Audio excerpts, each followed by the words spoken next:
That's from the new album by Idlewild. The album is called Warnings, Promises. It's out on the 7th of March, and it is called El Capitan. I'm joined now by Rod and Roddy from the band. Hello. Hello. Hi, Vic. I've seen you quite a bit recently, actually. Yeah, we did an acoustic tour at the start of the year, which was really great. I mean, just for us to present our songs like that. Over the years, we've realised that there's more power to be had in songs when they're kind of like sparse, and it was interesting to see how our fans kind of took to that.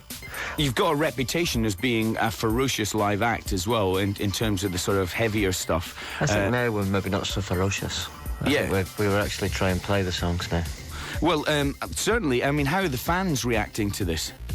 Well, I mean, I think that an Idlewild fan has changed over the years quite a bit. Obviously, there's some people that have been with us since we started that are very interested in, you know, the growth of us as people and as a band. And then there's some people that don't like us anymore because we're not a punk rock group anymore. And then there's some people that like us purely because we're like a folk band, or whatever you want to call it, like a loud folk band, or like a thoughtful rock band, or whatever you want to term to give us at the moment. But the thing that means something to me is the fact that we've continually improved on subtle ways. We've kind of refined what we do over the years. So now we're at a point where this is our 5th album, and it's kind of the best description we've kind of given yet. Has place and situation affected the record at all, in terms of the fact that you're living in New York, Gavin's in Ireland, and the rest of you in the UK?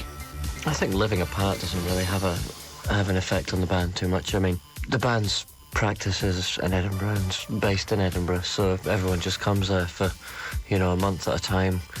I think though, you know, just going away to certain places and, you know, touring different places and recording different places definitely has an effect on you as a person. Of course it does, yeah. And obviously that comes across in your personality, which is basically the music that you're making. Sure, and how was the studio that you actually recorded it in? That was in Sunset Sound Studio, I believe. A great studio. Was it? Yeah, tell us a bit about that. Well, it's just lots of brilliant records being recorded there, you know, like things, Stones and Doors and Jody Mitchell and Fleetwood Mac and Love, and it just, and for you music fans, which obviously we all are, it was sort of walking into a room like that, it does kind of resonate with the records and the music and the performers that have stood in that space. It's extremely comfortable for people that are there. We were there for like 3 months, so they got to know it quite well. And do you think that affected it? Because I definitely think there's a feeling of Americana and perhaps even California running through the record. Yeah, I mean, as Rod said, I mean, wherever you are, it affects you as a person, and if you're doing something like writing songs and recording them, then it's definitely going to find its way in. California did frame the album. I mean, it was written up in Glenelg, and it's a lot different listening to a song and, you know, looking across the sky in the rain, and then suddenly listening to it in Sunset Boulevard at, you know, twilight, and it just means something totally different. Okay, well, let's hear another flavour from the album. We've already heard El Capitan. Which track would you like to play from the album now? I'm going to play the song Space Between All Things. Okay, one of the louder and sort of more trippier songs, I'd say, on the album. Let's play it. From the album Warnings, Promises, out on the 7th of March, this is Idlewild with The Space Between All Things.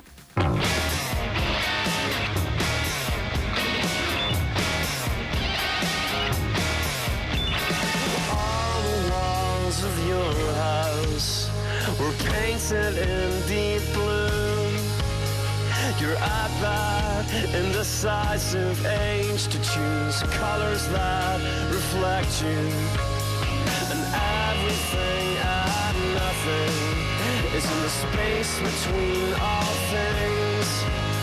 That fascinates as much as it agitates. Words turn me into what I say as you pull your yellow stained fingers through your unkept hair. I noticed that the corners of your jeans were folded neatly into squares. Your thoughts are the strangest place that you've ever been, stranger even than Los Angeles. It's like a cinema where they never ask you to leave. Concentrate on being as far away from fate. So I wait.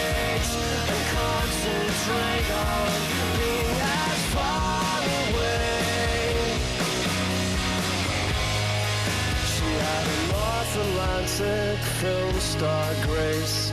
That's why her tears are out of place. A kind of sadness has more style, so nothing will make her smile, except as soon as anything happens, she'll drag me on the street, and hand in hand we stand protesting while everyone is still asleep.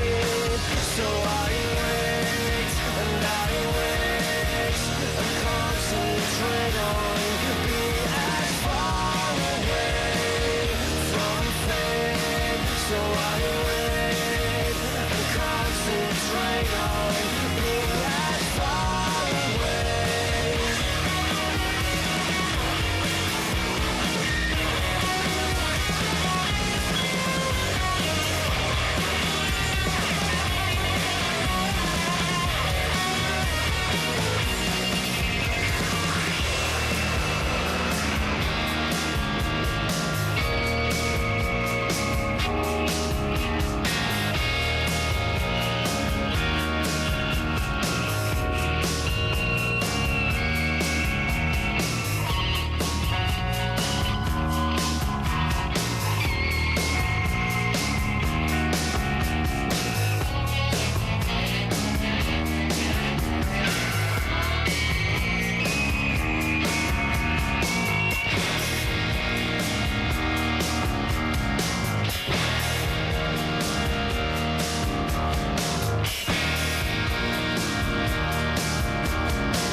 Idlewild there with the space between all things from the new album. Now, talking about lyrics, Roddy, turning to you, you've mentioned that there are more plots and stories in the lyrics, less cryptic. I just kind of write constantly every day, and there's kind of notebooks, and then when we start writing songs, which we normally do on a tour bus actually, and on tour, just like it's like a scrapbook, and I kind of find ideas like through all these pages and pages of writing, and eventually after about 6 months of sort of songwriting, a pattern starts to form, or like a storyline starts to come through. And in this time, much more so than any time before, it seemed to be about different people. Like it was almost like I was writing sort of stories and putting them to music, which I'd never ever done before. And songs like El Capitan, or even Space Between All Things are good examples of that. And I think as an album, it is about people. It's about the contradictions that make up people and make people interesting. I think, whereas before we did quite consciously try and write singles, you know, for the last couple of records we'd try and write really catchy pop songs all the time. This record we didn't do that at all. We wrote just a lot of songs and basically picked ones that we thought fitted together. The modern kind of age, in 20 years' time, there's not going to be albums, there's just going to be songs that are sold, you know. I think that'll be a real sad day, because there's nothing like an album that you can really get into, and it soundtracks your life, and it's a cool thing. Absolutely. Now, last time I spoke to you, Roddy, you were talking about growing your hair and listening to the Grateful Dead. Mm-hmm. Is that what's been kind of inspiring you over the last few months, say the last year or so? I love the Grateful Dead. And not so much their 80s stuff, but, you know, in the mid-70s, they were kind of terrific.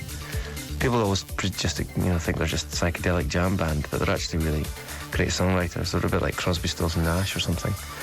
So yeah, and growing my hair long, well, that wasn't really, it's not a political statement or anything. It was just pure laziness. I prefer having longer hair. It's become quite controversial amongst some of our more stringent fans, who just come to concerts to shout at me to get my hair cut, which seems a bit, inane. Bit of a waste of money as well. Exactly, but that's the new contract. Oh, Gavin, obviously, he just had long hair as well, but he just got his hair cut.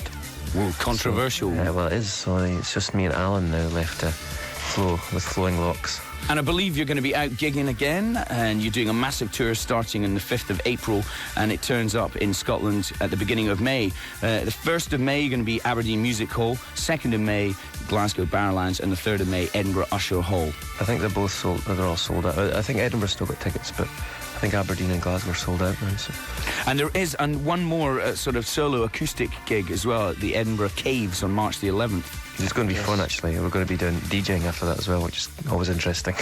Well, good luck with the tour when it turns up in May. Obviously, we'll be there, and we're going to be recording one of the dates when Sons and Daughters are going to be supporting as well. It's going to be one of my favourite Scottish bands. It's going to be a really good night for music, I think. Okay, well, thank you very much, Rod and Roddy. Good luck with the album, Warnings, Promises, out on the 7th of March, and we'll speak to you soon. This is Radio 1.